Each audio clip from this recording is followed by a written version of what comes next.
Тағы да қандай кеңес бересіз? Жаңа кинокомедия көріңіз. О, қызық па? Білмеймін, әркім әртүрлі айтады. Момент.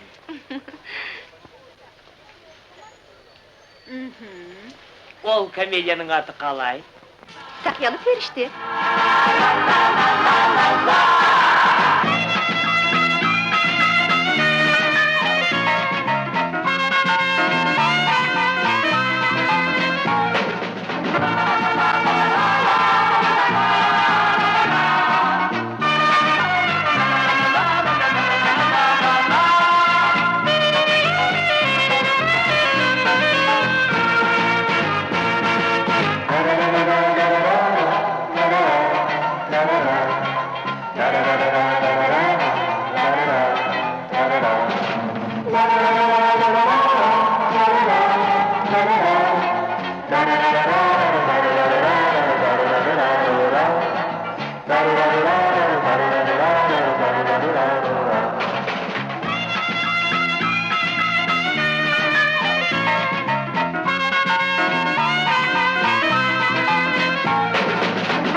Қандай әртістер ойнайды екен?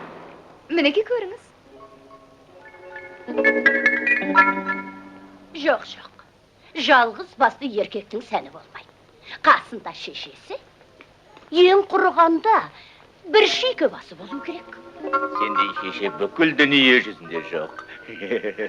Жақсы жарды арман етпейтін әйел бар ма? Өмір солай. Мен де жалғыз екенмін. Екі жарты бірігіп бір бүтін болсақ қайтеді. Музыканың асқар шыңы опера екенін білесіздер.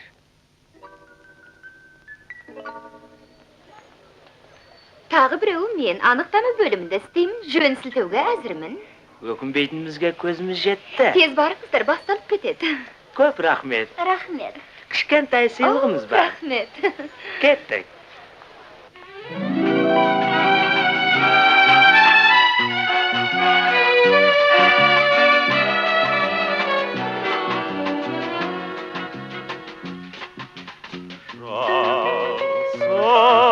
Бақтан жаралған, жан нұрынан нәр алған.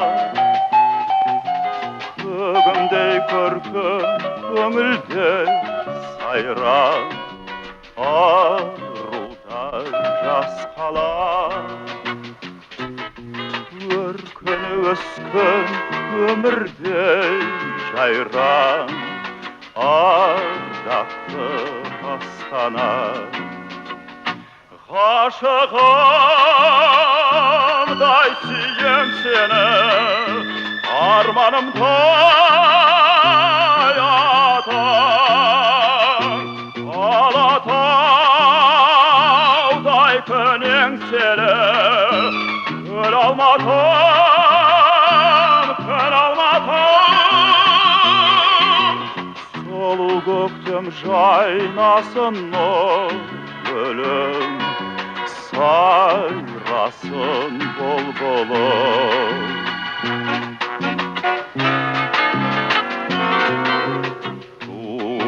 Туған дала аясы, дархан көктем саясы. Бұлағы балдай, қыздары нардай, көк шырша қиясы. Жігіті оттай, қыздары аңдай, қырандар ұясы. Ғашығымдай сүйем сені, арманымдай атаң. Алатаудай көнең сені, көл алматым, көл алматым. göktüm jaynasın nur gülüm, sayrasın bulbulum.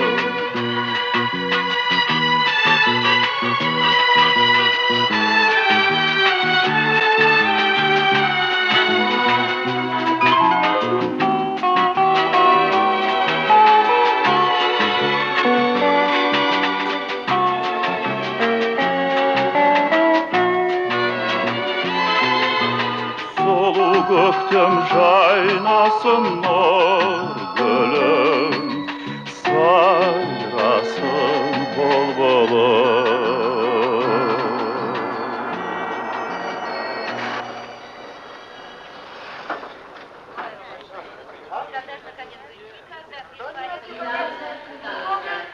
Frunze Jambul, Şımkent'ten Taşkent'e barатын avtobus 9 saat 15 minutda 2-nji platformadan жүреді. Жолаушы жолдастар, Алматы Шелек Кеген бағыты бойынша жүретін автобусқа отыру аяқталды.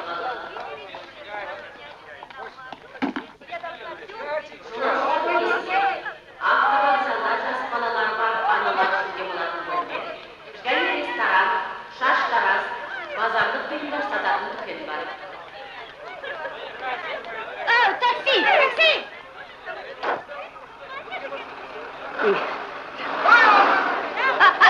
Такси! Ай, такси, тоқта! Тоқта инаны. Адресімді қағазде да инаны.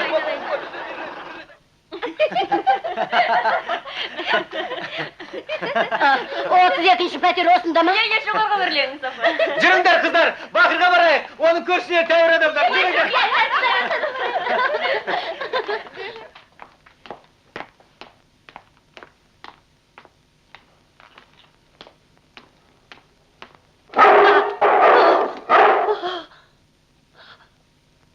Қорықпаңыз, қақпайда жүре беріңіз. Құдай.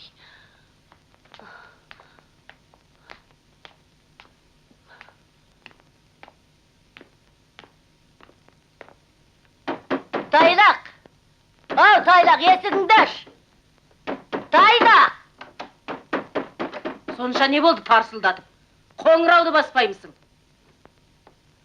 Тайлақ! Болды айғай, Есікті аш дейім, ей Тайлақ! ол үйінде жоқ.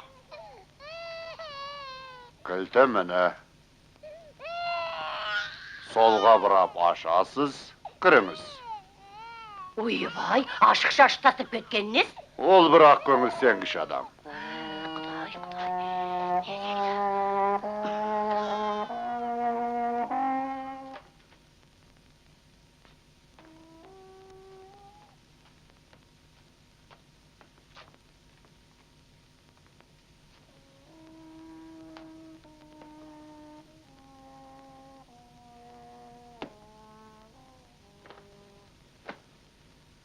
Ой,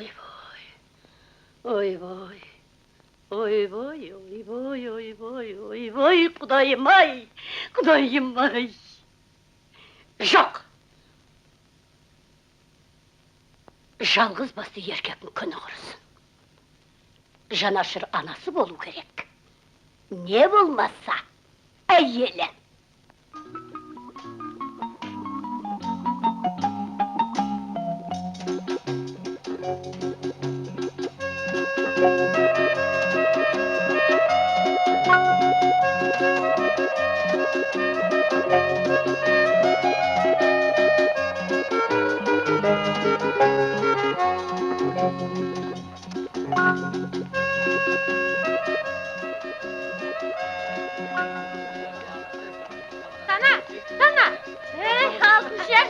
Сәлемәтсің ба?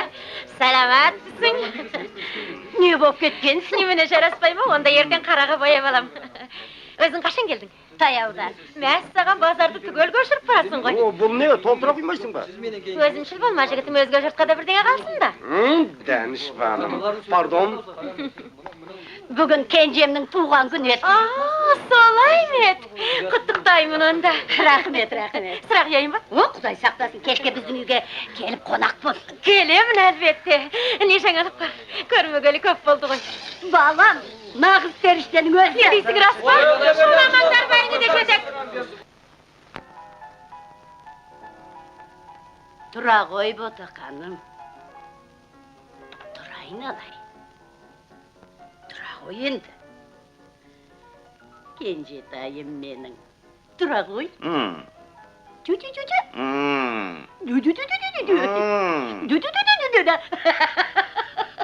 Демалыс күніде кісіге ұйқы бермей. Ботақаным тұршы енді. Тұра қой. Кәні. Бүгін сенің туған күндің. Мамаңның саған не келгенін көрсең. Мені кейіп көр. Дәбдәл. Бақ. Кәні, енді аяғыңды бір әкел. Әкеле қой жарығым. Қалай болса солай кеме күтіп кей. Бір жақсы өзіңе не кисең де жарасады. Рахмет, мама. Жер шарын жет айналсам да сізде ана табылмас. Жарайды енді, тұра қой. Барып жуын, тісіңді тазалауды олға.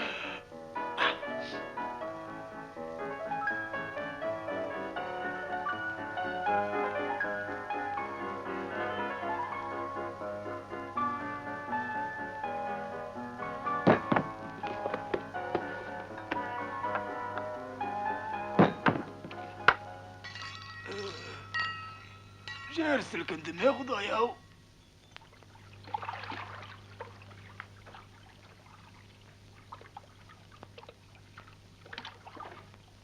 Тайлақ, жуынып болдың ба? Сіз келсеңіз болды.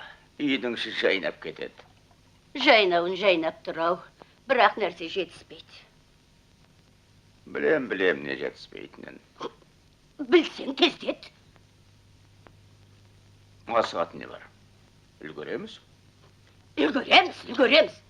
Қашан үлгіресің? Бүгін менің ең сүйікті ерке балызымның туған күні. Соның құрметіне шын ықылас адал ниет білдіріп, игі тілек айтқым келеді. Айта беріңіз. Ең әуелі ортамызда алатаудай болып отырған анамызға, алтындай 4 қызбен талантты мұғалімді тәрбиелегені үшін мыңда бір алғыс демекпін. Шешен ғой өзі. Бұл сөйлемегенде кім сөйлейді? Мәдени сауда-саттық мекемесінің ділдеуі өкілі. Бажа, Кешіріңіз. міне сол үшін, асыл анамыздың құрмет үшін, мен мына шарапты түгелдей ішіп қоямын. Және бәріңіздің де ішіп қоюларыңызды өтінемін. Бәрекелді. Ал ретірек олар. Мама, жақсы тілектер айтылып жатыр. Менің де сізге айтатын тілегім бар.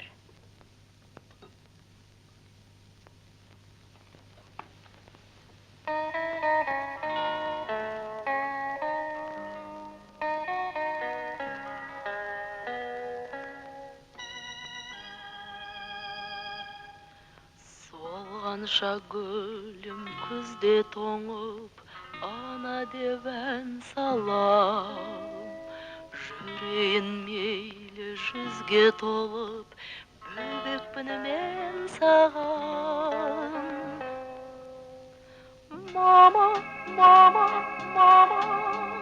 мәңгі дос сен ғана. Ақсақ ана,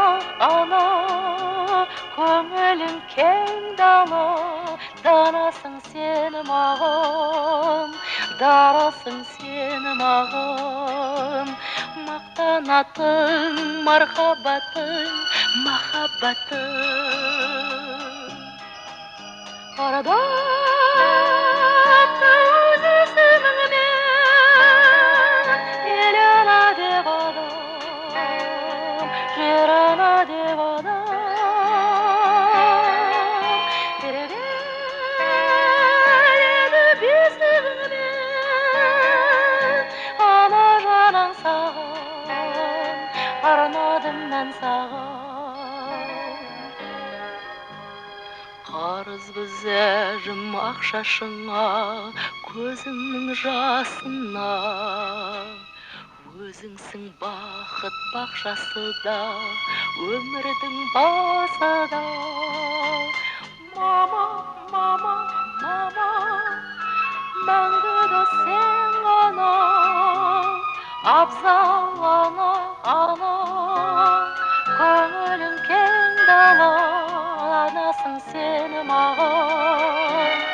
дарасың сен маған, мақтанатын махаббатың, мархаббатың. Арада өз есіміңмен сен ана деп адам, жер ана деп адам.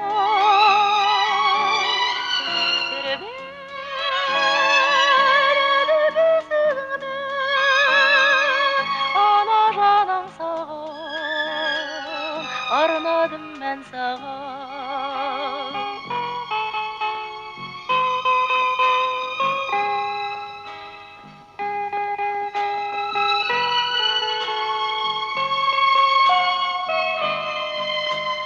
Мама, мама, мама, мәңгігі сен ғана, абзал ана, ана. Көңілің кең дала, данасың сен маған, дарасың сен маған. Мақтанатын мархаббатың, махаббатың. Мама, мама, мама. Айна, жүріңдер қарақтарым. Жақсы. Отыр. Отыра ғой, мама. Отырар. Солай. Сендерге қарасам, төбем көкке жеткендей болам. Дағдыр менің маңдайымнан сипаған жоқ. Азаматынан соғыс айырды. Ауыртпалықты арқалап жүріп, 5 жетімді қатарға қостым. 4 қызым құтты орнына қонып бір-бір үй болды. Құдайға шүкір, өз бақыттары өздерінде. Арыстай азаматтары бар. Ал сенің әкең бір атадан жалғыз еді. Сен де жалғызсың. Келешек ұрпақ өмірін жалғастыратын сенсің. Енді осының қызығын көріп, немере сүйсем деп едім.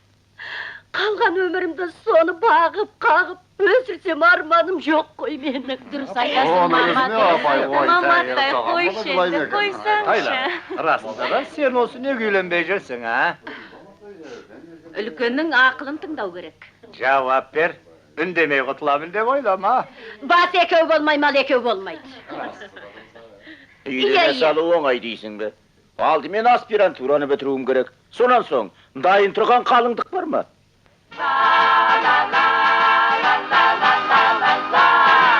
Көңілін әйел көнерсе де ешкімге бермейді. Қолым тағылса сөнер сөнбес күйдірер сендейді. Арбадым сені дуаладым, асым қуанаман. Сен көбелек мен сәулемен сиқыршы, сен әуре күрсінесің көлесің. Кетем дегенмен кете алмайсың, сен менен шыр айналып жүресің. Әйелдің жүректер тотынан мысық от болмайды. Әйелдің закет сотынан көзді сот болмайды. Арбадым сені дуаладым, асым қуанаман. Сен көбелекпен сәулемен сиқыршы, сен әуре күрсінесің көлесің. Кетем дегенмен кете алмайсың, сен менен шыр айналып жүресің.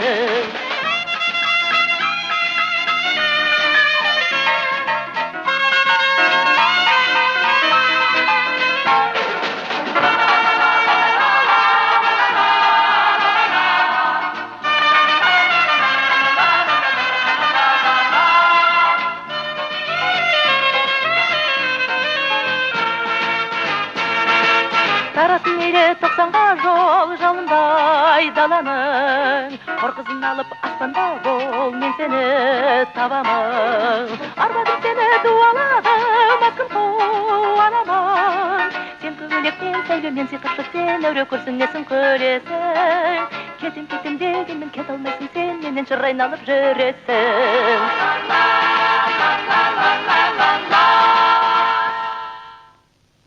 Жоқ, мама, мұның өздігінен үйленетін түрі жоқ. Сіз өзіңіз қолға алмасаңыз болмайды. Дұрыс айтасың. Сөйтем. Сөз емес. Қыздарымды өзім ұзатқан, бұған әйел алып біруге шамам жетем. Әйелді саған қайтсы де.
Kızım, senden birdeňe surayın dep edim. Suray beriniz. Adyň kim senin? Aymen.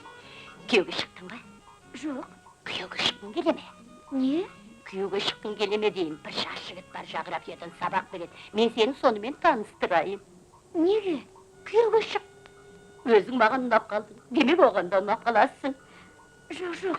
Toktaşy Мен kızım. turmušқа шыққым Toktay келмейді. turşy. Aynalayın toktaş.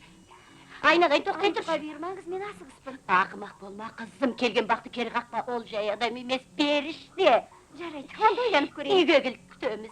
Lenin köşesi 44-nji үйde turabız.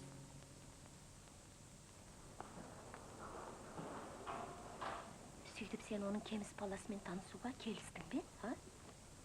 Кеміс екенін қайдан білдің? Бері қара, жас 28-ге келгенге дейін өздігінен үйлене алмай жүрген еркектің дені сау ғой деймісің? Мен олай деп ойламаймын. Біртүрлі қызық сияқты. Не деп отырсың? Жоқ, уәде берген соң баруға тиіспін. Өлтіріп тастамас, оны қайдан білесің? Өзің жалғыз бармайсың, бірге барамыз.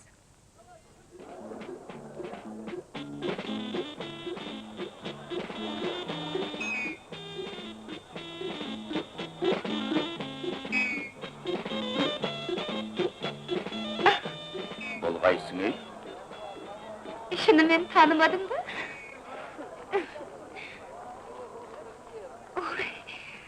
Айыпқа бұйырмаңыз. Сіз менің ағайыма сондай ұқсайды екенсіз. Кешіріңіз. Onday bolap karındas. Ayıp ettiniz. Okaş yok.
Жүгіріңдер тезірек, әйтпесе кешігеміз.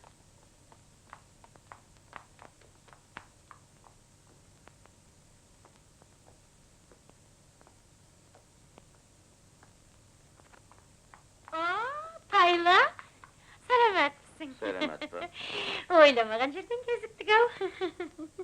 Қайдан жүрсің? Жұмыстан. Тайлақ, жүр біздің үйге. Бүгін телевизордан қызықты концерт болады. Отырып тыңдаймыз. Рахмет, телевизор біздің үйде де бар. Бірақ мен жоқпын ғой.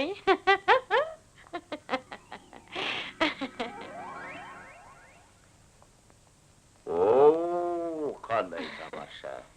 Француз коньягі, чех конфеті. Шет елдермен мәдени байланысты тегін жасаймыз да отыр.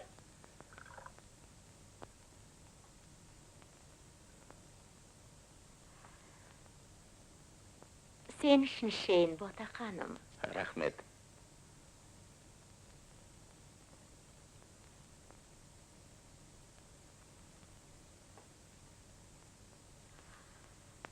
Темек тарт.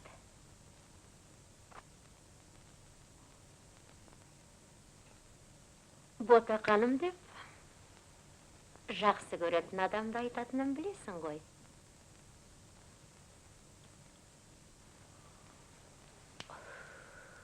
Сен Ботаға мүлде ұқсамайсың. Италияның атақты киноактері Мастрояне Марчеллодан аумайсың. Онда сен Бричит Бардосың. Қойш, шын айтасың ба? Мұна шашым ұнаймаса. Ұнайды. Онда ылғи өстіп жүрем.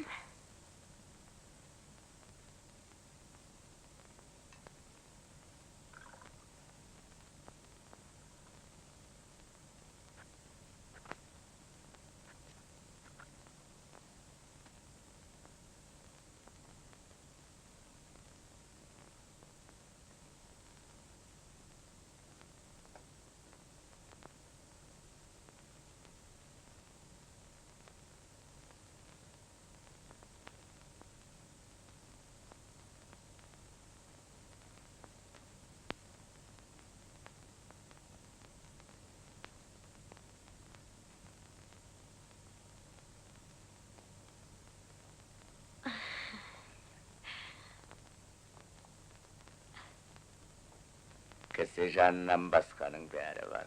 Қандай ұқыптысың? Шіркін осы қадірімді күйеуім марқұм білмей-ақ кетті ғой. Марқұм емес. Кеше ғана футболдан көріп ғой. Тірлігінен не пайда? Айырылысқаннан бері ол мен үшін өлгенмен тең. Осындай сұлу әйелдің жалғыз тұратына ғажап. Оған несіне таңданасың? Мендейлер толып жатыр.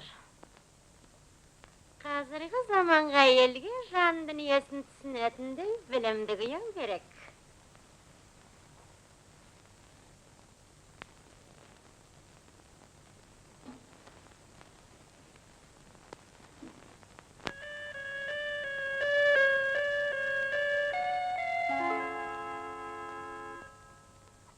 Біртіндеп келген жас жылдар, шегінер жапақтар маған, тартылар асау тасқындар, арман-ай, арман-ай, самсаған жұлдыз ішінде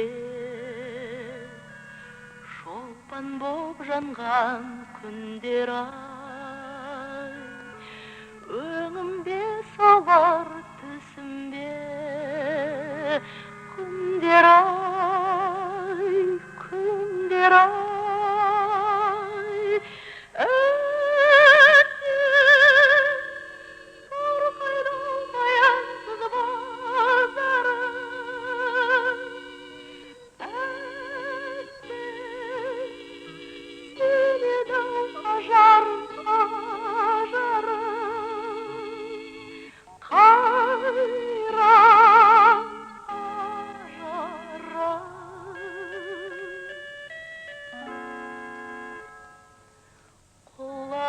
көңіл мұңаяр, бұлбылы қашқан орманда, кім ұғар сонда, кім аяр, арман-ай, armana. Көздерден көздер қызғанған, хош иіс бұлбұл гүлдер ай, гүлдерден салғын із қалған. Күндер ай, күндер ай,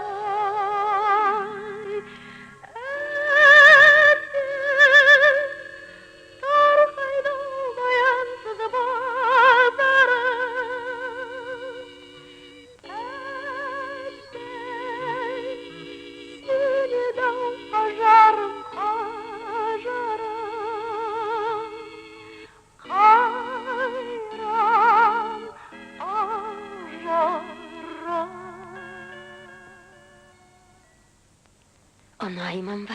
Ұнайсың. Бірақ мені қарапайым мұғалім деп менсінбейме деуші едім. Ал сен қол жетпейтін қорғызындайсың.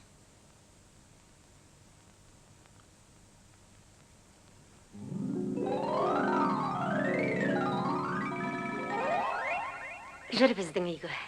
Бүгін телевизорда қызықты концерт болады. Отырып тыңдаймыз. Рахмет, телевизор бізде де бар. Бірақ онда мен жоқпын ғой. Келесі жолы. Ертең таңертең жұмысқа барушы ем. Кешір.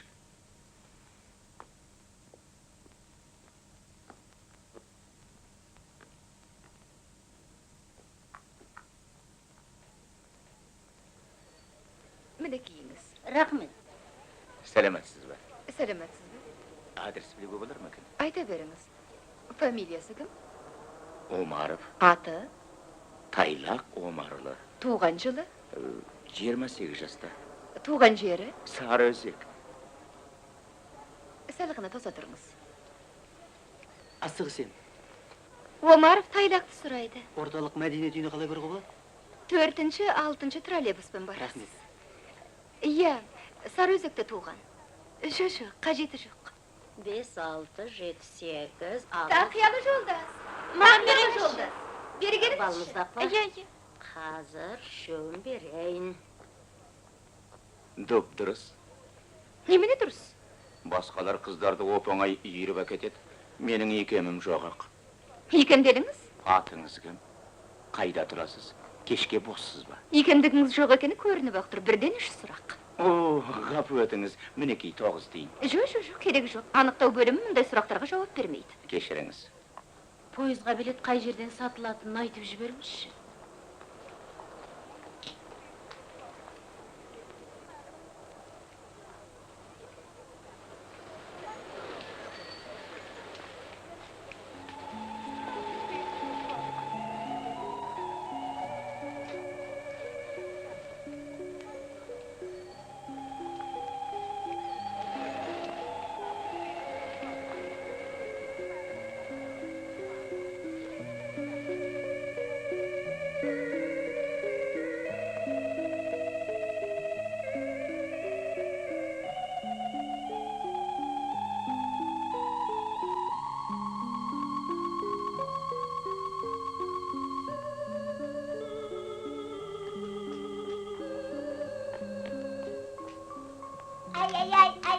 Ағай жасырдып қалды.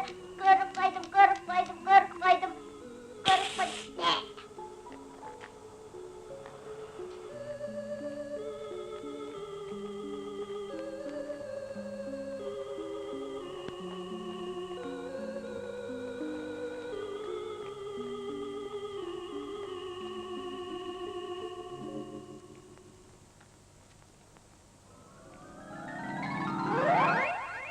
Сәлеметсіз ба, Айша? Сәлеметсіз бе? Мұна бір азаматтың қайда тұратынын айтып жіберіңізші. Мұны кеше біліп кеткен жоқсыз ба? Иә, ол жерден таба алмадым. Қыздармен қыдырып кеткен шығар. Жоқ, Айша.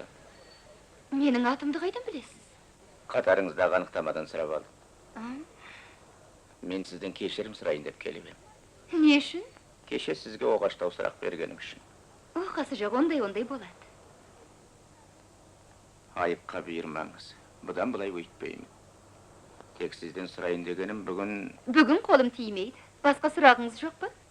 ертеңші. Ертеңді, Бүрсі күніші, бүрсі күнде. бүгінші. Жаңа айттым ғой. Ал жұмыстан кейін сізді үйге шығарып салайын ба? Жоқ, жоқ, жоқ.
Meni ıslık bağırsak uyalmаңдар, alып ішіңдер, айналайындар.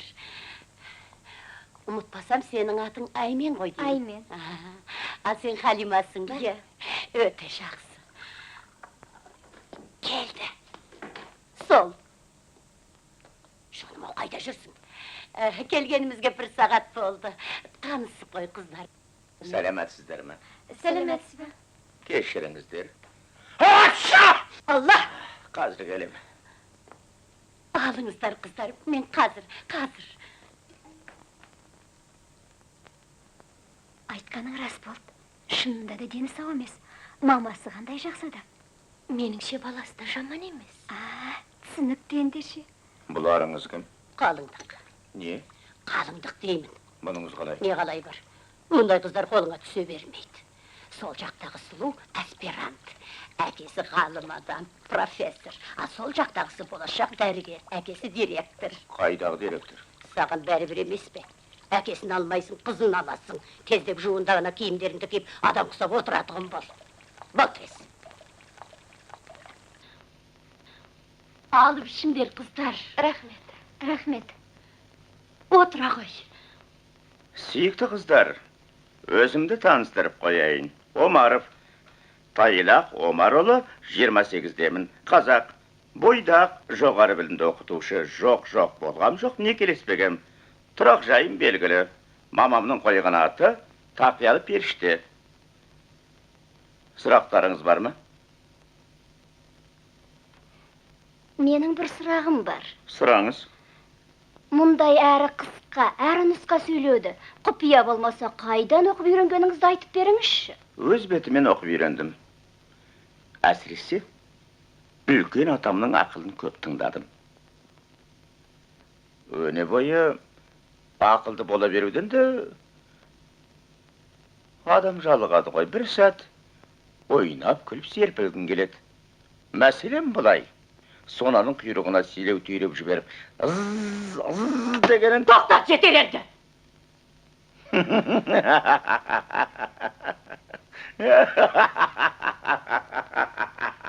Қайда кеттіңдер, айналайындар ау. Ай, мен айналайын, неге... Сабаққа баратын уақыт болды. Кішкенде тоқтай тұрсаңдаршы.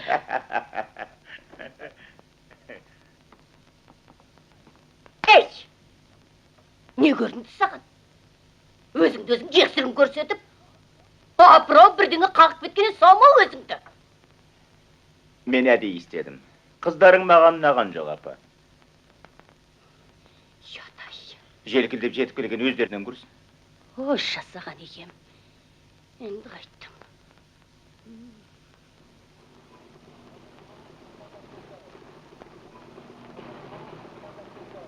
Қызым-ай, амансың ба жаным? Сәлеметсіз бе? Атың кім? Айжан.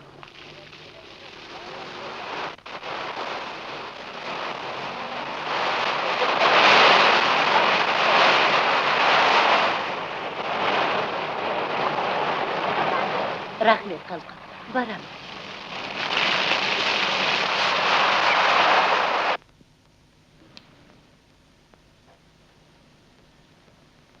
Жаз болса, көлдің бетін көбік жабарай, мойнын ақ моншақтан япурай, маржан тағарай. Ел көшіп, қалқатайдан айрылғандай,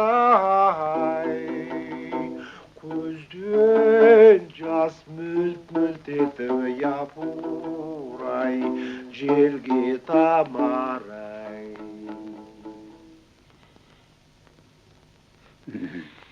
Әжем жарықтық осы әнді жақсы көруші еді. Сіз әжеңізге тартқан екенсіз ғой.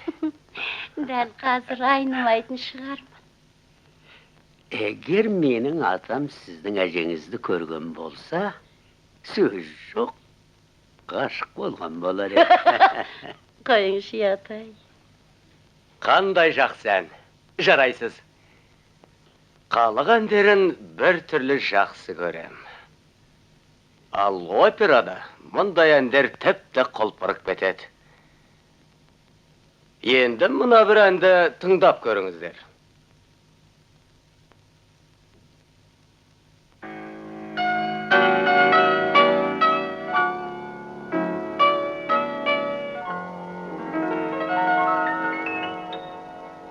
Жаз болса, көлдің бетін көбік жабарай, мойнын ақ моншақтан япурай, маржан тағарай.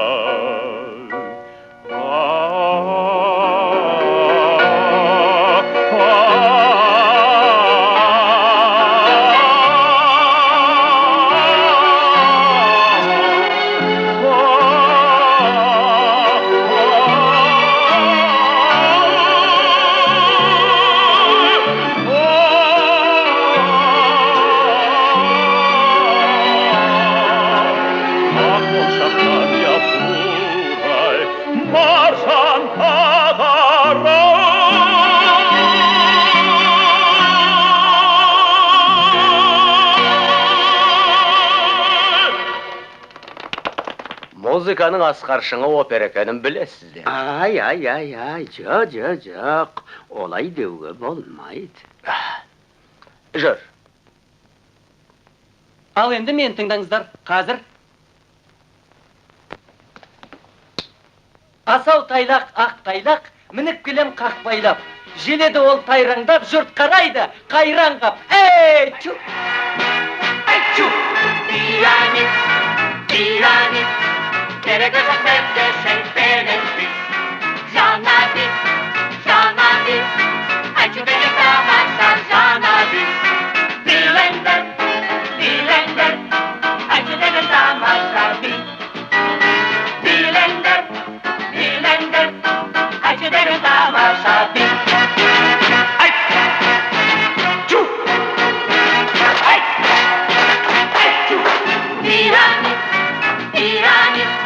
керегі жоқ бәлде шәйтпенен біз. Жана біз, айтшы деген тамаша жана біз. Билендер,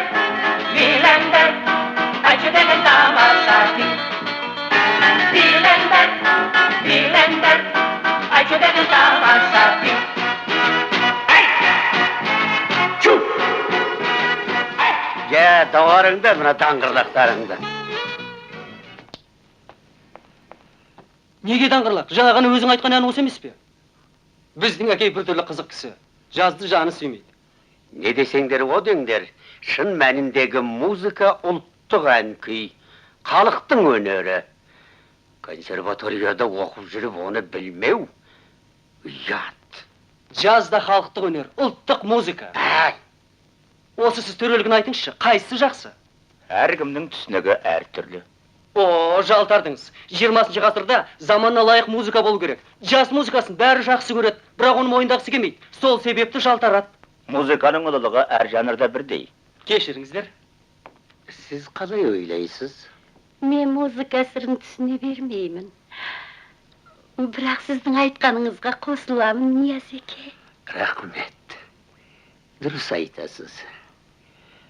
Ал сіздің балаңыз ақылды екен. Ешкімнің көңілін қалдырған жоқ. Балаларыңыз шетінен өнерлі көрінеді. Осындай балалар тәрбиелеген сіз бақытты әкесіз. Бірақ Айжанның қандай өнері бар екен, әлі біле алмай отырмын. Мен бе? Мен әлі жаспын. Ертең театр сахнасына бірінші рет шығамын. Мен үшін үлкенсің. Қаласаңыз келіңіз. Келеміз. Қайтсек те келеміз.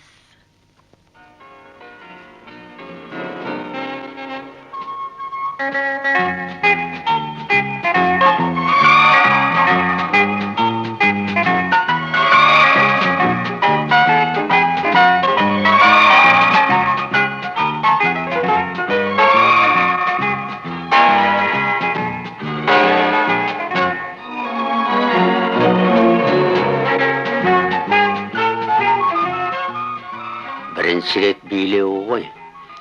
Жүрексініп тұр. Жақсы билейді. Тамаша. Мені қандай қалыңды.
Несі бар, тамаша билет өте әдемі.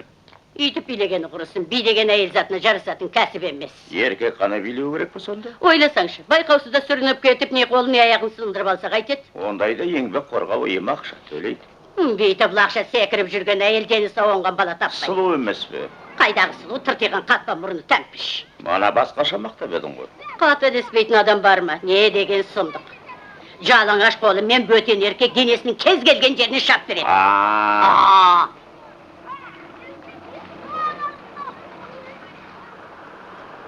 Мама, сен әне бір анықтама бөлімін көріп тұрсың ба? Сонда бір қыз бар, байқаш. Жүр. Жүр.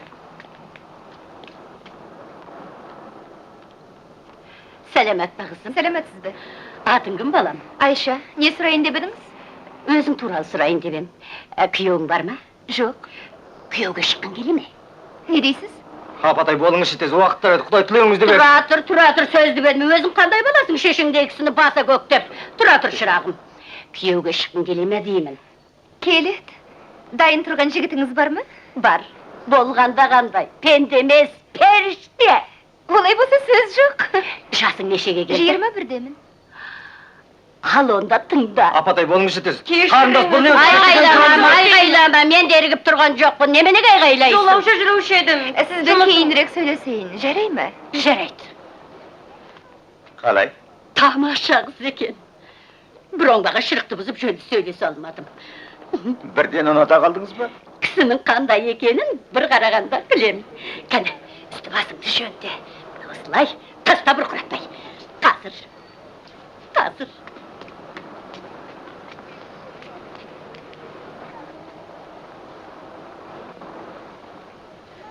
Тіпті жабыс қапсың ғой әрі тұр.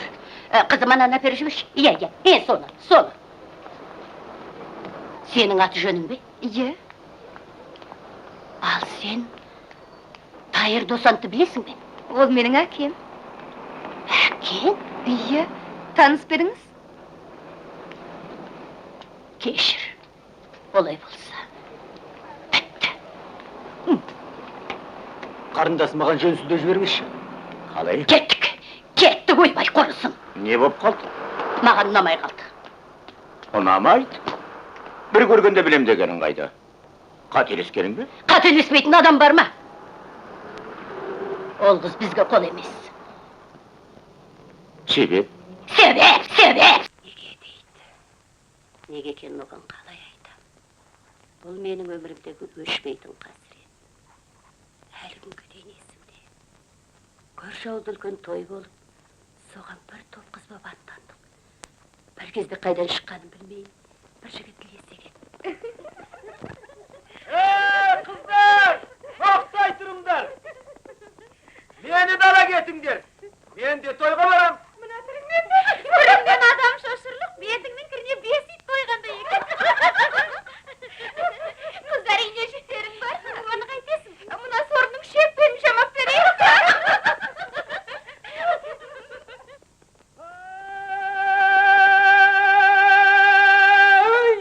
Қарамаңдар қыздарым, күйіміне дару керек жігіттің. Күйігіне құралай сағанда көңлім құнарай, қайткенде көңлім ол құнарай. Той сараның үстінде кран отыр қырдың ерге қызығап. Күйігіне құралай сағанда көңлім құнарай, қайткенде көңлім ол құнарай.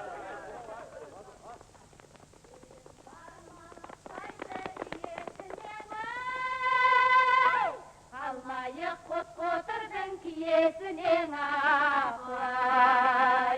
Қыздар ауқыран болып шүйеліпті ғой. Бұл жердің есегімен сүйесіден ақай.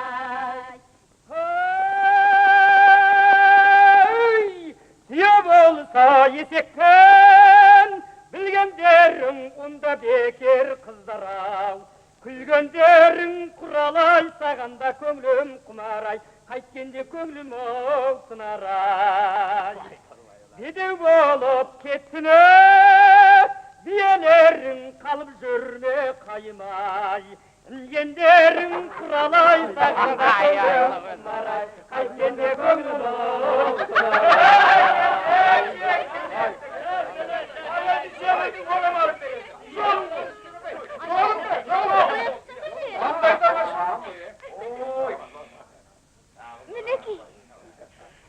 Жоқ, сен оның бетінен сүй. Жеңілгесін бетінен сүйін керек. Кәне, кет. Бол. Бетінен сүйдеп тұрын қойшы. Бол.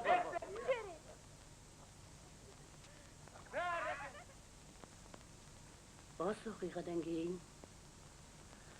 ол біздің ауылға жиі келетін болды.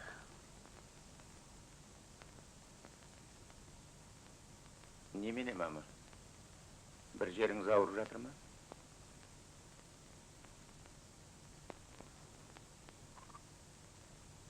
балам. Егер шешең сыйласаң, ол қыздан аулақ жүр. Не себепті? Тамақ ішесің бе? Жоқ. Мама, меніңше ол жаман қыз емес сияқты. Сен оны бұрыннан білуші ме едің? Иә. Шын ба? Шын. Шынымен жақсы көресің бе? Жақсы көрем. Енді ол туралы аузыңды ашпа.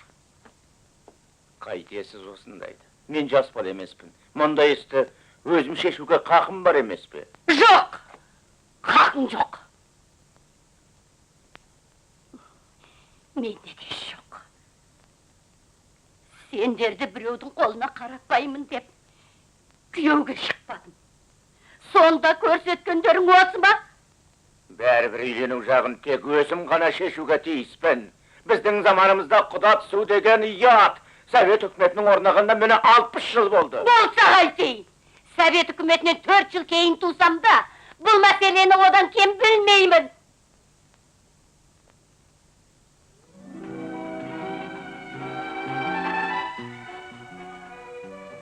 Швейцария. Қайдағы Швейцария? Бұл Қазақстан. Сәті түсіп, дүниенің төрт бұрышын түгел аралап, әлемдегі бар әдемілікті көрсем деп армандаймын. Көрмей түсінбейсің. Айналып келгенде туған өлкеден артық ештеңе жоқ. Оны күнде көріп жүрмін ғой. Барлық жерде болдым. Мен білмейтін ештеңе жоқ шығар деп ойлаушы. Бірақ олай емес екен. Туған жерің туған анаңмен бірдей. Топырағын қанша иіскесең де мейірің қанбайды.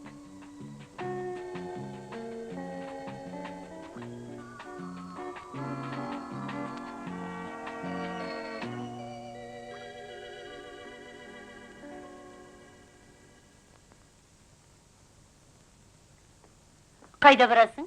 Футболға. Кеше ғана бардың ғой. Кеше негізгі құрама ойнаған. Бүгін қосалқысы. Қосалқы деген не? Олар тіпті нашар ойнайтындары. Кешігіп қалармын. Футболдан кейін бір жолдасыма кіріп шығуым керек еді. Жолдасқа ма? Иә. Қайдағы жолдас? Оны сен танымайсың.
Жақсы.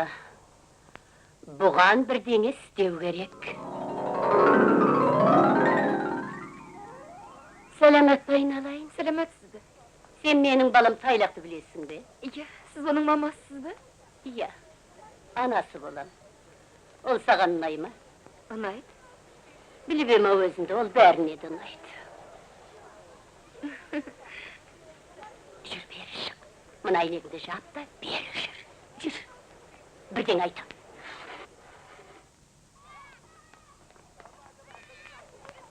Айналайын қызым.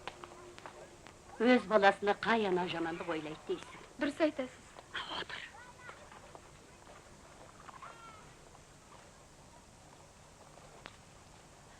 Өз ұлым өзіме сор болды. Кішкентай кезінде түйеден жығып алып ем. Содан астап миы шайқалған. Қалай? Қалбоста. Оның бар ғой, әйелі 2 баласы бар. А ол көрінген қыздың артына сүмеңдеп жүр. Әптен бұзылып кет. Рас айтасыз ба? Рас айтам. Бұдан бұлай, онымен кездесуші болма. Өзің сорлайсың. Мен сорлаймын. Оны түбі кетпейді. Енді не істеуім керек? Қуып шық. Қайдан қуып шығам?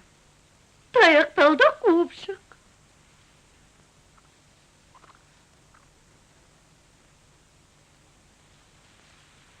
Бәрі ұмытылады, оған өкінбе. Ал мен кетейін, қызым, сау болып тұр.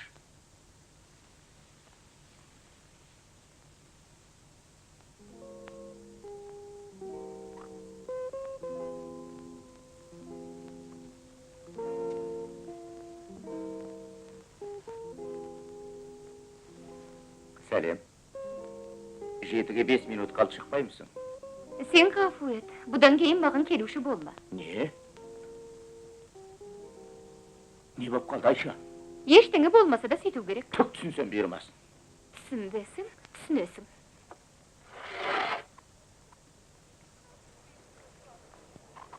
Айша, тыңдашы мені. Айша, Айша деймін. Бері қарашы, Айша. Айша, бері қара деймін. Айша, естимісің мені? Айша деймін. Айша! Азамат, Айша! сізге не болды? Қаны бері келіңіз. Еңкейіңіз. O ne degeniz? Еңкейіңіз деймін.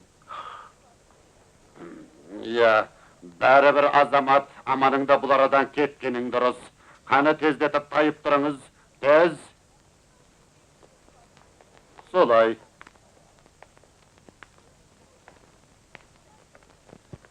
Олаң болмаңыз, жұмысыңыз істей беріңіз.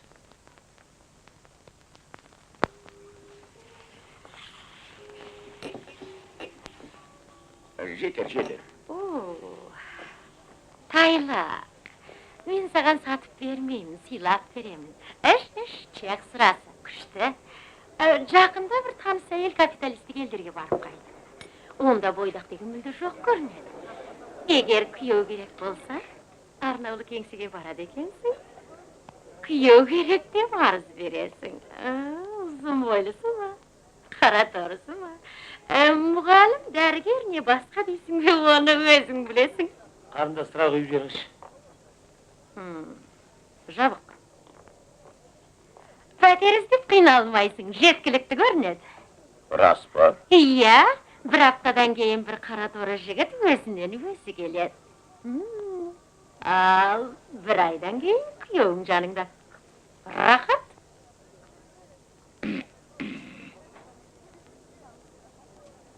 Әлгана Бикештің жағдайы қалай?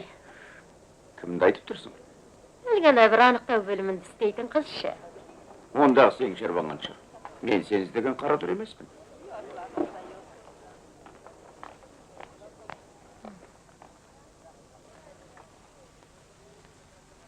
Тұра тұр бәлем.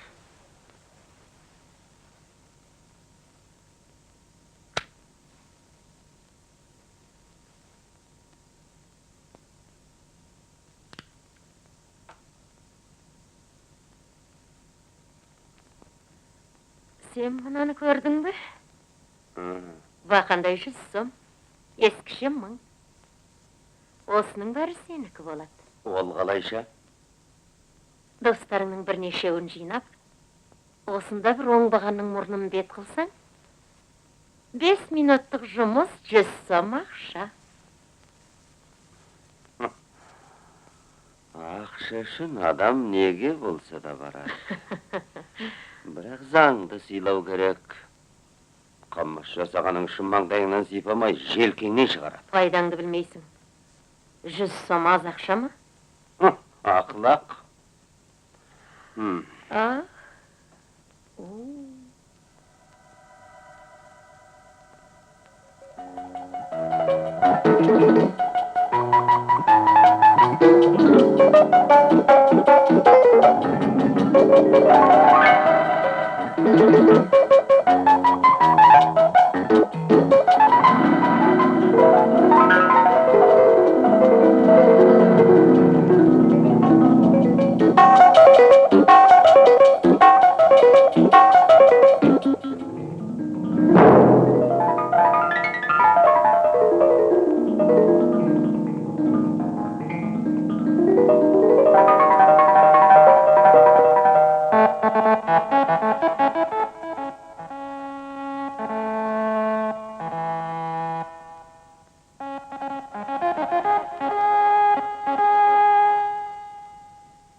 Ол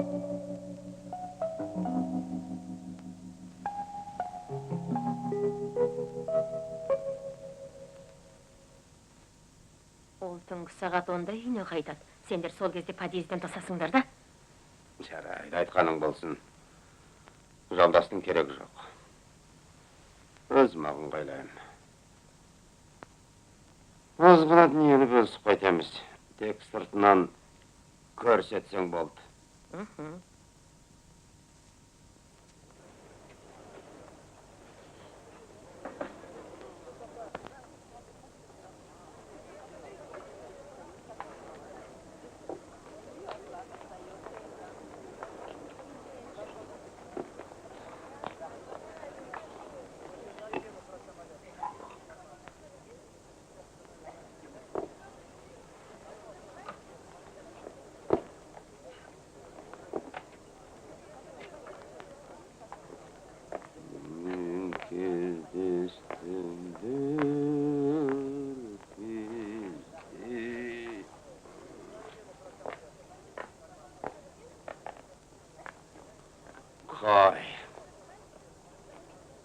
Қалай?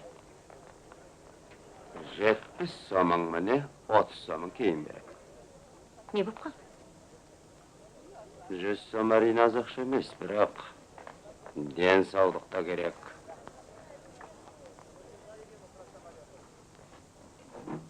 Жамал? Ей, Жамал! Қаламысың ей! Келдері! Жақсымысың ей, жаным ау! Келе ғой! Көрмегені қайда жүрсің? Болыңдар! Айналайын, құрылмай айналайын.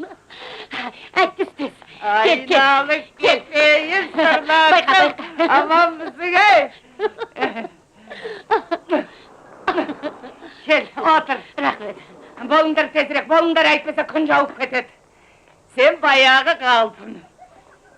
Өзгермепсің ей. Жұмысың ауысқан ба? Мен осал емеспін. Қыздар жатақханасының комендантымын. Коменданtsың ба? Өте жақсы. Қыздар, не бұл? Бері келіңдер. Ол кемпірдің сыры белгілі. Жар емес ұлына қалың қыз деп шық. Күнге жабысады. Сен әлгі. Менің ұлым тайрақты білесің бе? Білмегенде шүкіп кішкентай мына қойғана болады ғой. Қазір ол ер жетті. Маған қалыңдық тауып берші. Өзі келіп таңдап алмай ма? Жоқ, мен таңдаймын. Мейлің, таңдайтын қыз болса шетіне шертіп ала бер. Хай қыздар, сымға тізген торғайдай нәп түсіліп тұрсыңдар. Сау басыңдар. Тек бір айласын табу керек. Жолдастар, қыздар, мен сендерге таныстырып қояйын.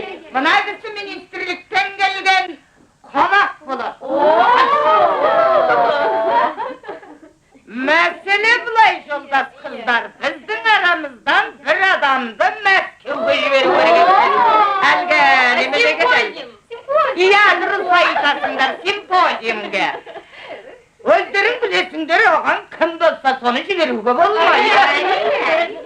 Ең таңдаулысын ғана жіберу керек. Біздің ұйғаруымыз бойынша, министрліктің ұйғаруы бойынша, оны өздерің таңдауларың керек.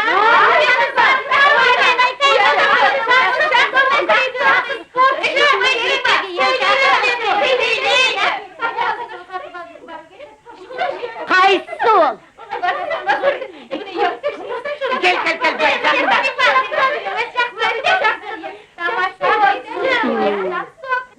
Басқа біреуі табылмай ма? Басқа не керек? Бұл біздің университетіміздің мақтанышы ғой. Тамақты да жақсы даярлайды. Жолдас қыздар, шуламаңдар, түсінсеңдерші. Москва солай. Симпозиум солай. Ал біз Қазақстан ғой. Сен ренжіме, жолдас Сатыбалдина. Москваға барғанда жиылған жұрт бұл қандай сұлу еді десе екен деймін.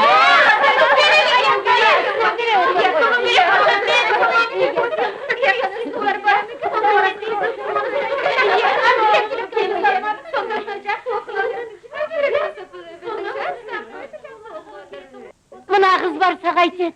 Райхан ба, ол 7 сабақтан қарызда. Иә, күндіз күні ойлағаны бейхана. ойлағаны бейдейді, жарамайды. Жоқ.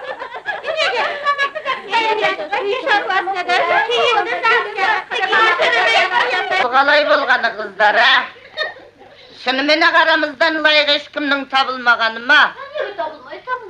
Олай болса симпозиумдарыңызға мен барайын. Қалағандарыңыздай болмасам да қолымнан келмейтін жоқ. Киім тігемін, кір жуам, ас пісірем, бәрінен де биді жақсы билеймін. Кәне қыздар, көрсетейік өнерімізді.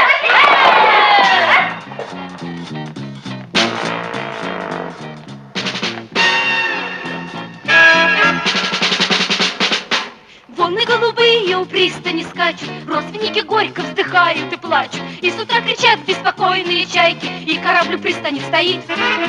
Этот Одиссей, чтоб ему провалиться, дома Одиссею никак не сидится, а жена идет вслед за ним и вздыхает, и ломая руки говорит: ты куда, Одиссей, от жены, от детей, Одиссей, Одиссей, милый Одиссей, Милый Одиссей.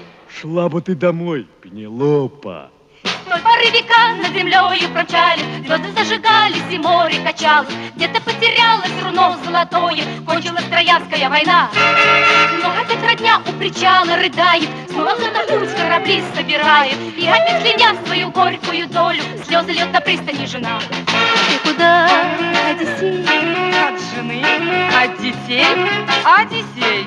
Одиссей, милый Одиссей. Милый Одиссей. Ну шла бы ты домой, Пенелопа. На восток, на запад, на юг и на север каждый день плывут корабли Одиссеев. Падают дожди, поднимается солнце, и отвагу в сердце не унять. Сколько бы веков над землей не промчало, будут жены слезы ронять на причалы. Так устроен мир, что подолгу не могут корабли у пристани стоять. Ты куда, Одиссей? От жены. От детей. Одиссей. Одиссей, милый Одиссей. Милый Одиссей. Маған неге таң қалмайды? Мен бұлбұлдай сайраймын.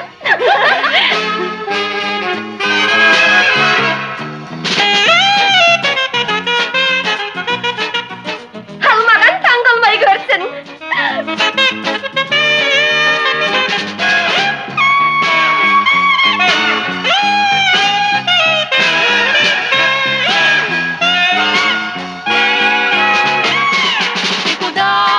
Одиссей, Одиссей, милый Одиссей. Милый Одиссей. Шла бы ты домой, Пенелопа.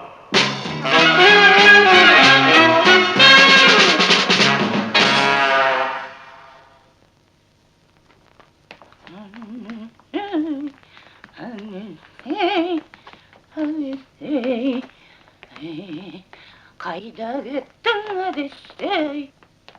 Одиссей, Одиссей, Одиссей. Ойбай, кетейік, құрысын. Қыздарың несі дұрыс емес шығар. Сіздердің несі дұрыс? Бірақ сырттай құдатысып жүрген сіздердің нестерін айтайық. Сіздің симпозиумыңызды білеміз, үйіңізде отырған өгіздай ұлыңызда қалыңдығын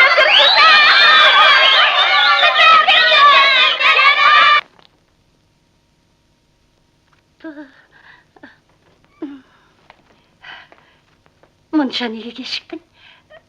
Тамақ ішесің бе? Ішем. Қазір. Сен қайда барасың? Бала кезде бір өскен танысым бар еді. Соған барып келем. Бір-екі сағаттан кейін қайтып келем. Сен қайда барасың? Еш қайда. Неге? Бүгін футбол бар ғой. Соларды қой шылғай жеңіліп қалады. Жарайды онда. Сен тамағыңды іше бер, мен барып келе қояйын. Тағы бірдеңені жастырып жүр.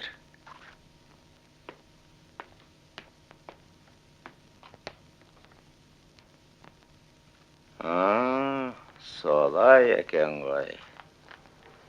Махаббат жас көріні талғамайды.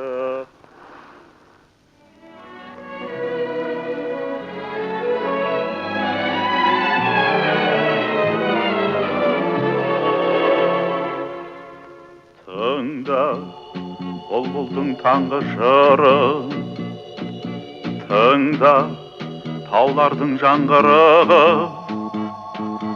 тыңда, жел үнін жаңбыр үнін, Солын менің жан сырым, бір сендік зар жырым.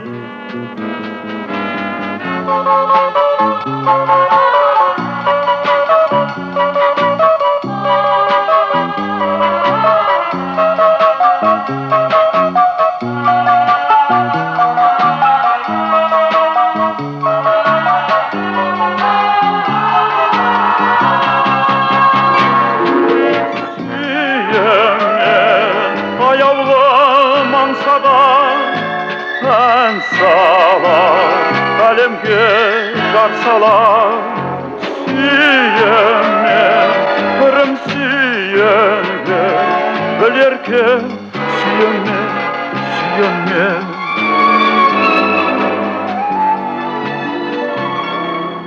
Сайра, сайрашы бұлбұл тағы, сайра, сыңғырласын гүл бағы. Сайра, жаңғырықсын нұр таңы, үнін қосын бал бұлақтар, мен болып сырақтар.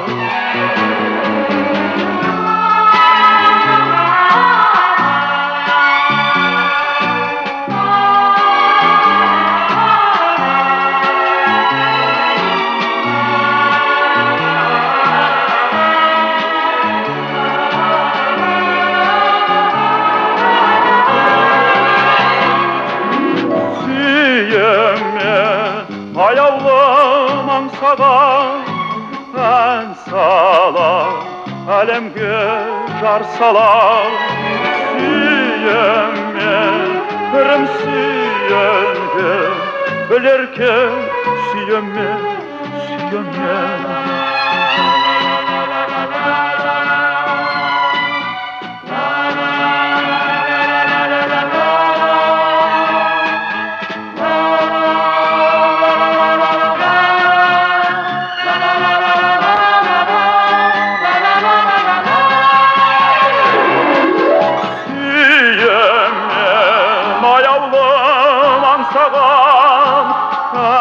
Salam, әлемге жар салам.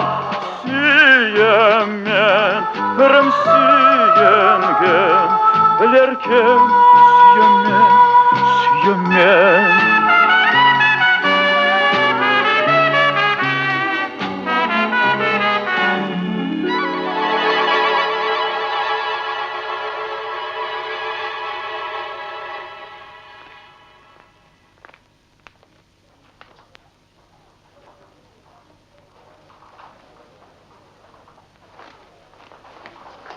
Kızım, ne gerek?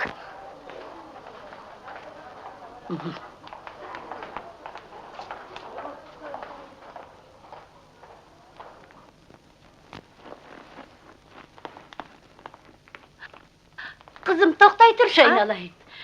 Sende bir kichkina şarvan var edi. Atın kim? Lena. Жақсы екен. Жасың нешеде? 22-демен. Күйеуге тиіп бердің? Жоқ. Олай болса, күйеуге шыққың келе ме? Уақытым жоқ, асығып бара жатырмын. Кешіріңіз, бүгін тауда жарысым бар еді, соған келіп көріңіз. Айналайын, тоқтай тұршы.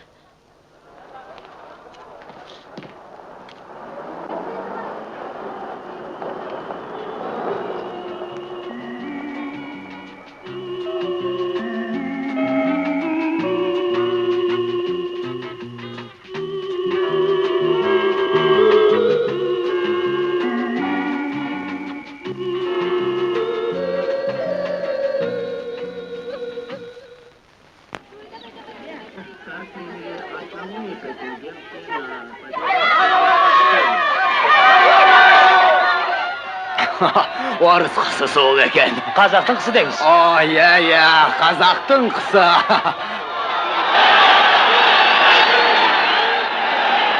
Дайындарымдар, бастаймыз. Ой, ақылыңнан айналайын сендің. Бізге лайық екен, ой, алтыным менің. Алтыным сол. Айдағы алтын, қоланыңда қарасын көрмейді. Алтын қондық келінсе де жетер. Ой, өсіп келе жұтқан жоқ па? Одан озған мен чемпион бола алмайды. Оншақ болсын мейлі, бізге бәрі бір тек жақсы әйел болса болғаны. Бәрі ол шықпайды. Олға!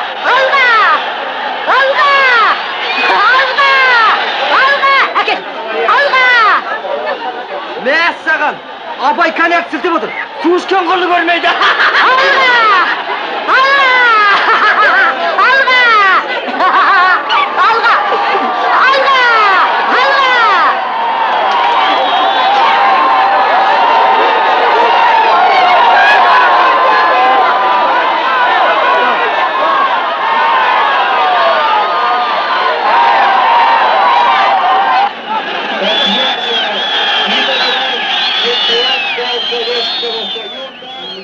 Леніңіз қалып қойды. Қайтейін. Кіміңіз еді? Келінім. Ол орыс, фамилиясы Степанова. Қайда келдіңіз? Сізді айтасыз ау? Бола берсін. Онда тұрған не бар дейсің? Ой, басым ай. Жағының бергені қандай шей? Орысын не қазағы не? Қайда жүріп суық тигізгенсіз, мама? Жасыл қайған соң жоқтан өзгеден ауырады екен. Бараш.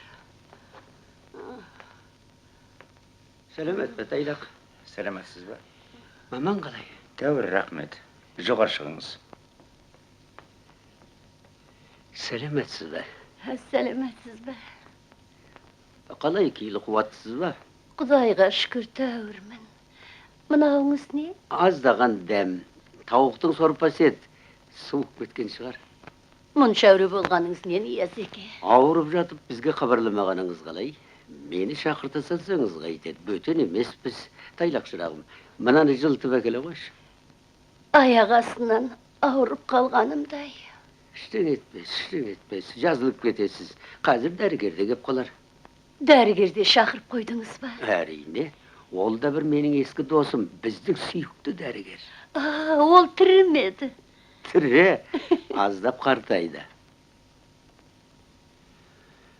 Сеніммен сөйлесейін деген.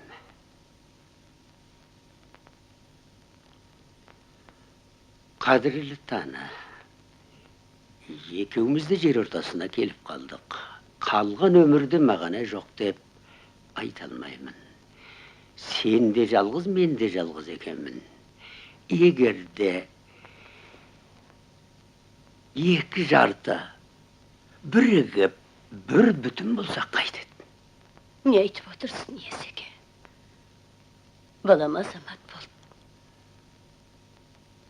Бетіне қалай қараймын? Менің де балаларым бар. Олар түсінеді. Бірақ сіздің орныңыз бөлек. Ойбай, жылағаныңыз не? Мен қателесіп отырған жоқпын ба? Жоқ, қателескен жоқсыз.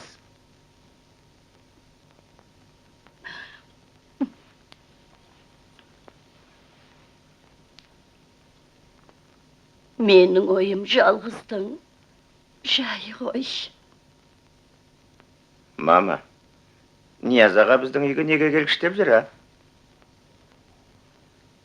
Сен жақтырмайсың ба? Онда келме дейін. Жоқ, қайта. Келгені жақсы. Тіпті күнде келсе екен дейім. Солай ма? Жарығым сол. Періштем. Ол өзі бір ақ көңіл адам. Өте мәдениетті адам. Бәрін айтта, бірін айт. Сенің қуанышыңды қашан көремін? Ол арманыңа жетесің, мама. Сол баяғы қыз ба? Иә, мама. Құдайым, ай құдайым. Оның әкесінің кім екенін білесің бе? Бәрін де білемін. Айша маған түгел айтты. Оның әке шешесі де сіз сияқты қарсы болыпты. Сонда сіз де менің бақытсыз болғанымды тілейсіз бе? Сүйгенімнен айырылып, шерімен де өтсін дейсіз бе? Жарайды. Айналайын, жалғызым. Қателігімді өзімде түсініп отырмын. Көндім. Сенің аға айтқаның болсын.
Жоқ, енді араласпаймын.